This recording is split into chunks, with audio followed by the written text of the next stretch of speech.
Atenção! Começa agora uma teleaula de História do Ensino Fundamental. Você vai assistir a teleaula de número 27. Bons estudos!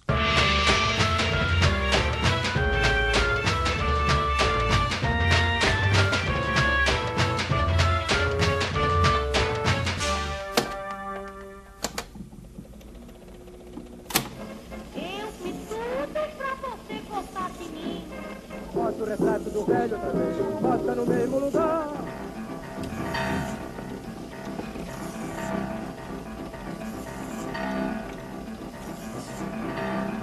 Você já parou para pensar na arte, na cultura brasileira? Será que existe uma cultura tipicamente brasileira? Durante muito tempo acreditou-se aqui no Brasil que a cultura era uma coisa que vinha de fora, da Europa. Mas na década de 20, essa visão começou a mudar. Como ocorreu essa mudança e a relação da cultura com o governo é o tema da nossa aula de hoje.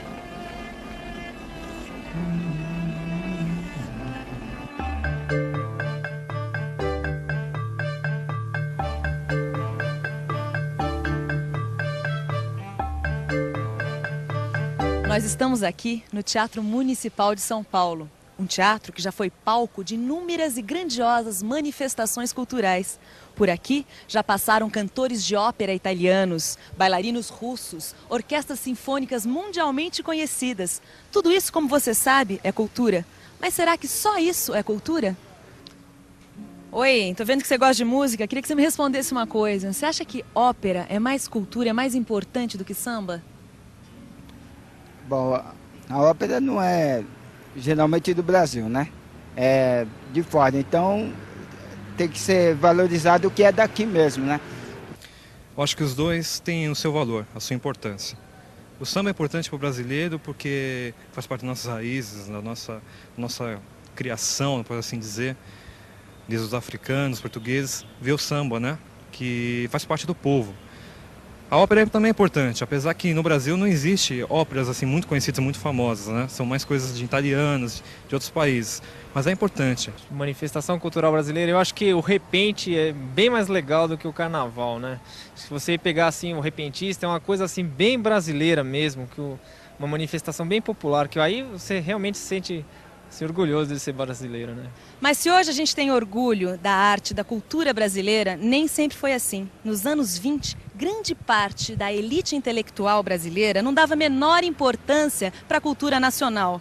Mas um belo dia, por mais estranho que pareça, foi uma guerra, a Primeira Guerra Mundial, que deu uma grande força para a cultura brasileira. A Primeira Guerra Mundial teve um forte impacto sobre os intelectuais de todo o mundo. Dá para dizer que essa guerra caiu como uma bomba aqui no Brasil. E qual foi essa bomba? Não foi uma bomba de verdade, é claro, mas o efeito foi de uma verdadeira explosão.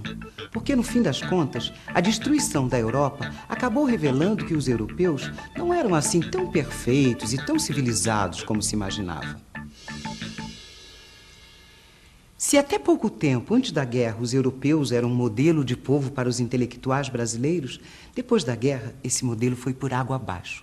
Já não era mais possível criticar o povo brasileiro só porque ele era diferente do povo europeu.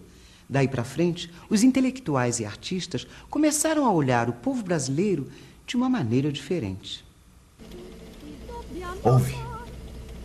Eles estão cantando em italiano, mas o nome da ópera é O Guarani, de autoria do compositor brasileiro Carlos Gomes.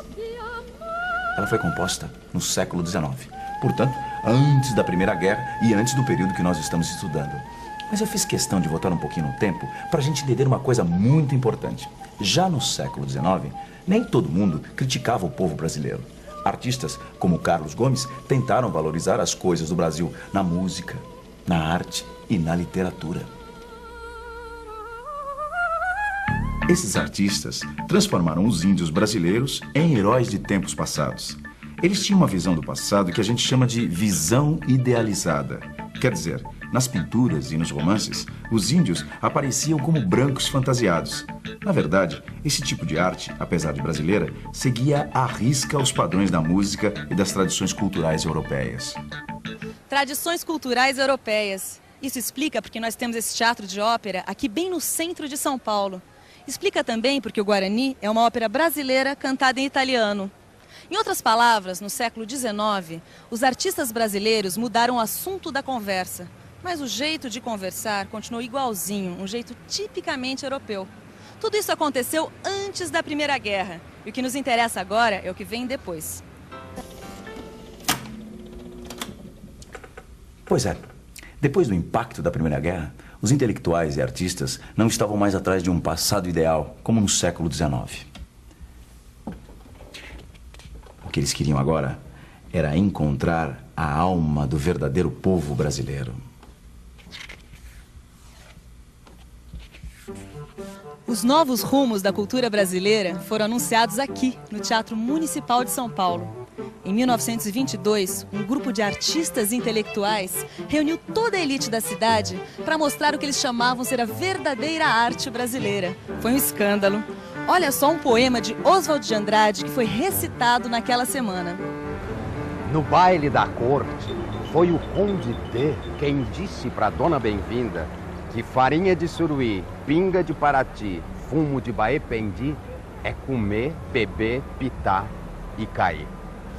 Bom, hoje em dia a gente ouve e gosta de um poema desses, mas naquela época a situação era bem diferente. Esse teatro aqui quase veio abaixo de tantas vaias e tomates e batatas podres. Mas os modernistas não desistiram não, e a partir da semana de 22, os movimentos de arte moderna se espalharam pelo país.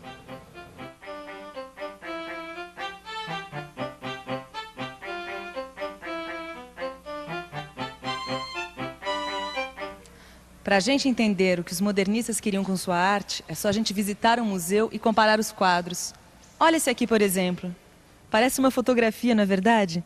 Os pintores de antes do modernismo faziam verdadeiros retratos da realidade. Agora vamos dar uma olhada numa pintura moderna, aqui do acervo da Pinacoteca do Estado de São Paulo. Olha só essa aqui, por exemplo. Você está vendo a diferença? Os modernistas não precisavam mais retratar a realidade com seus pincéis. Eles podiam interpretar essa realidade de uma forma diferente. Não é só o tema do quadro que é brasileiro. Também esse jeito de pintar, essa forma de fazer arte, é uma coisa bem brasileira. Possui um significado social e político que é bem nosso.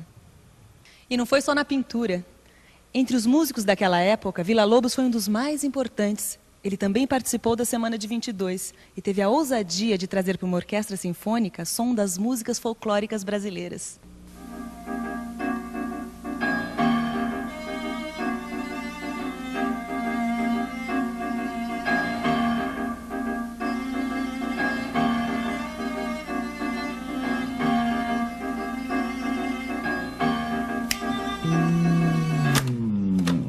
Entendi. Quer dizer que a mesma coisa que aconteceu com a pintura, que foi buscar na nossa história inspiração para os seus temas, aconteceu com a música. E a literatura passou a se inspirar nas lendas do folclore brasileiro. Ah! Então é por isso que esse livro aqui, Macunaíma, de Mário de Andrade, é tão importante. Macunaíma, o herói sem nenhum caráter, de Mário de Andrade. No fundo do mato virgem nasceu Macunaíma, o herói de nossa gente. Era preto retinto e filho do medo da noite. Houve um momento em que o silêncio foi tão grande, escutando o murmurejo do Arariquera, que a Índia Tapaiumas pariu uma criança feia. Essa criança é que chamaram de Macunaíma. Já na meninice fez coisas de sarapantá. De primeiro, passou mais de 6 anos não falando. Se o incitavam a falar, exclamava: Ai, que preguiça! Ai, que preguiça! Um herói dos romances de antes do modernismo jamais diria uma coisa dessas. Ele teria que ser forte, bravo e cheio de coragem. Nunca seria um herói preguiçoso como Macunaíma. Agora vamos deixar a preguiça de lado e falar de política. Isso mesmo, de política. Porque toda essa revolução que os modernistas trouxeram para as artes teve também um sentido político. Eles mostraram a verdadeira cara do povo brasileiro. Os negros, os mulatos, os pobres, os retirantes, os trabalhadores. E esse jeito de fazer arte era também uma maneira de criticar aquelas pessoas que não viam o povo brasileiro com bons olhos. E essa crítica deu certo. Getúlio Vargas, que não era bobo nem nada, não pensou duas vezes para se aproximar dos intelectuais e artistas do modernismo. A arte foi utilizada em toda a era Vargas para promover a imagem do governo. O presidente chamou vários intelectuais para ocupar cargos de destaque. Depois, passou a incentivar algumas manifestações culturais da população e, ao mesmo tempo, exercer um certo controle sobre elas. O objetivo era claro. Vargas sabia que não era mais possível governar de costas para o povo. Pouca gente sabe, mas os atuais desfiles de escola de samba começaram em 1933. Até então, nenhuma escola podia desfilar pelas ruas. Foi Vargas quem criou os departamentos de turismo e oficializou a festa mais popular dos brasileiros. É claro que esse mar de rosas entre o governo Vargas e a cultura não foi eterno. Em 1937, com o Estado Novo, essa lua de mel entre o governo Vargas e a cultura terminava. 2 anos depois, em 1939, é criado o DIP, Departamento de Imprensa e Propaganda, que tinha como objetivo principal controlar os meios de comunicação e as manifestações populares. Em outras palavras, o DIP censurava tudo que era considerado prejudicial à imagem do governo. Livros, jornais, teatro, eventos esportivos, músicas, nada escapava às malhas finas dos censores. Por isso, se a gente pegar os jornais da época, vai ver que a maioria deles só falava bem do governo. Mas foi com o rádio que o Estado Novo fez a festa. O Estado Novo sabia da força que o rádio tinha. Por isso, para criar uma imagem favorável junto à população, o governo Vargas criou o Dia da Música Popular Brasileira.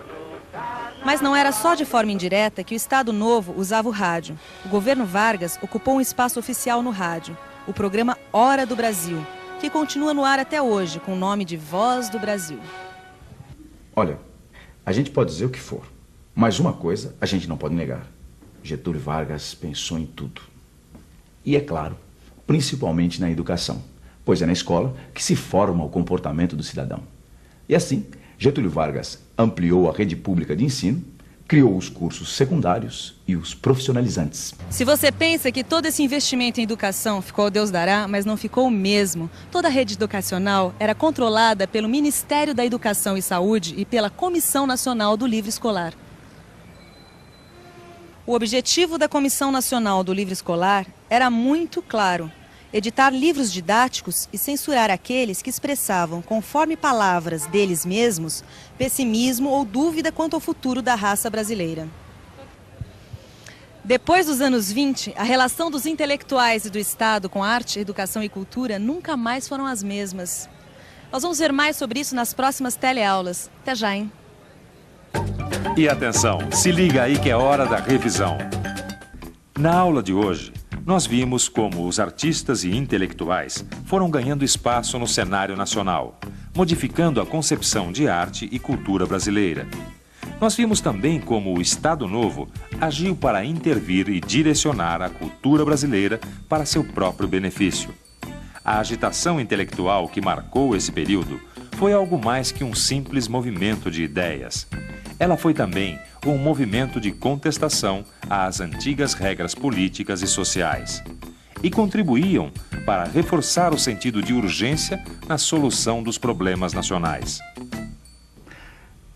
Agora que nós já estudamos essa importante fase da história brasileira, eu tenho certeza que você tem condições de responder a uma pergunta. Quais as manifestações artísticas e culturais dos anos 20 ao Estado Novo? E como elas se relacionaram com o progressivo fortalecimento do Estado? É só pensar um pouco que não tem erro, certo? Então, até a próxima.